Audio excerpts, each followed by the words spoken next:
Okay folks, just for your information, now that we are at the top of the castle, anyone who requires the washroom, toilet facilities, back between the buildings, you see the railing, the steps go down the side. Okay, this is Crown Square. This is the most important part of Edinburgh Castle because it's here we keep the Scottish crown jewels.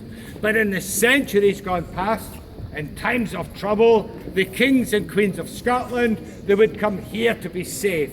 This was the safest castle in Scotland. This was the safest place in the kingdom.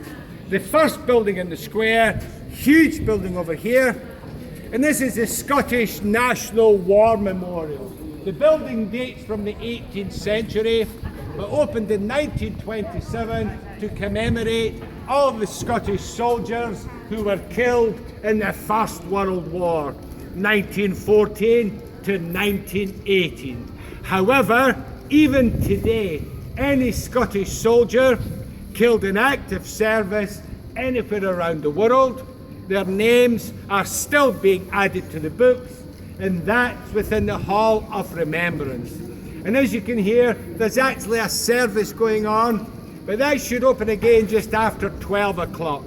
But that's the newest building in the square. This is the oldest. This is the Great Hall, or the Banqueting Hall. King James IV had this built, and he also had the Great Hall at Stirling Castle built. That was in 1503 to celebrate his marriage to Margaret Tudor. And Margaret Tudor, she was the eldest sister of King Henry VIII of England. And at this time, this is a marriage of convenience. This is when Scotland and England, they're trying to be friends.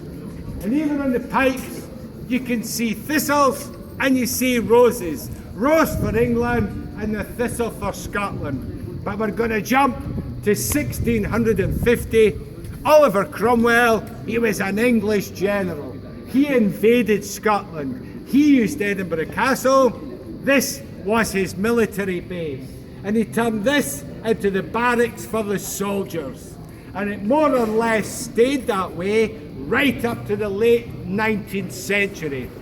No longer required by the military, the Victorians thought, let's get everything out, see what's left of the original building. And luckily, the huge oak hammer beam ceiling was, and still is, in perfect condition. These huge oak beams, they're over 500 years old, no screws, no nails, no metal. These are perfect joints, hammered together, and they are held with huge wooden pegs. And that ceiling was built by the shipbuilders from the port here in Edinburgh, and it's actually the hull of a ship, and it's upside down. That's well worth a walk in, well worth a picture. Next building over here, and this is a Queen Anne building, and this is 1710. This was built as the officers' barrack.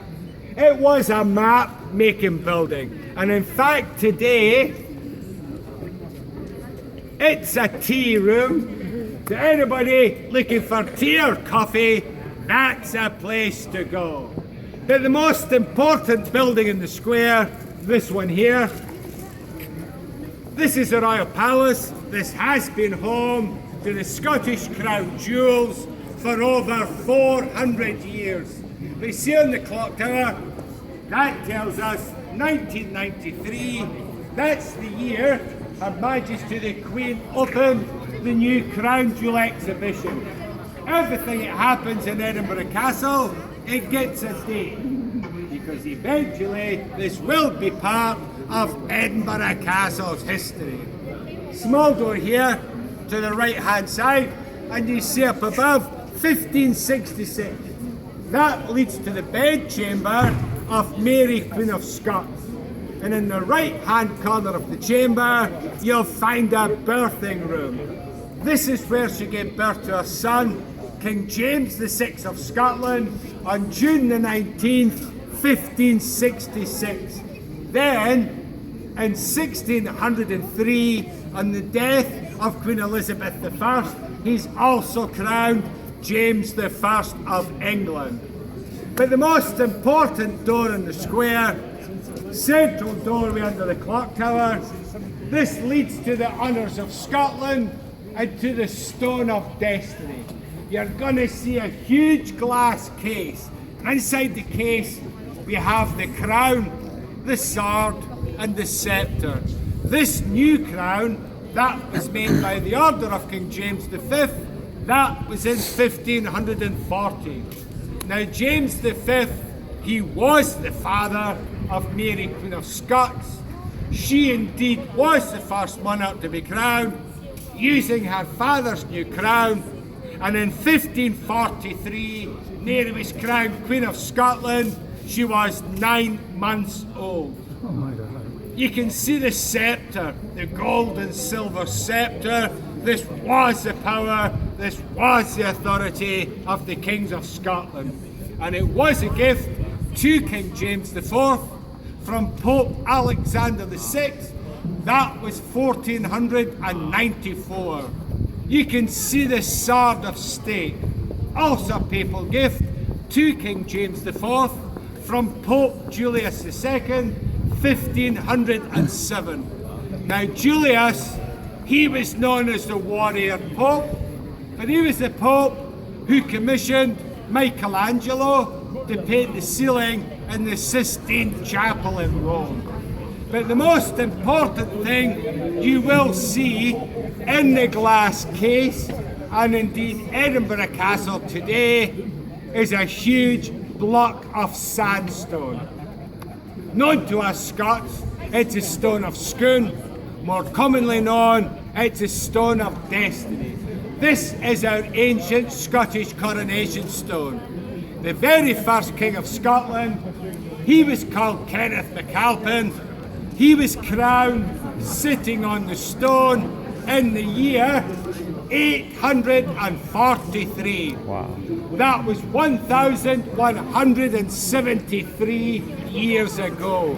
But in 1296, King Edward I of England, Edward Longshanks, he was the hammer of the Scots.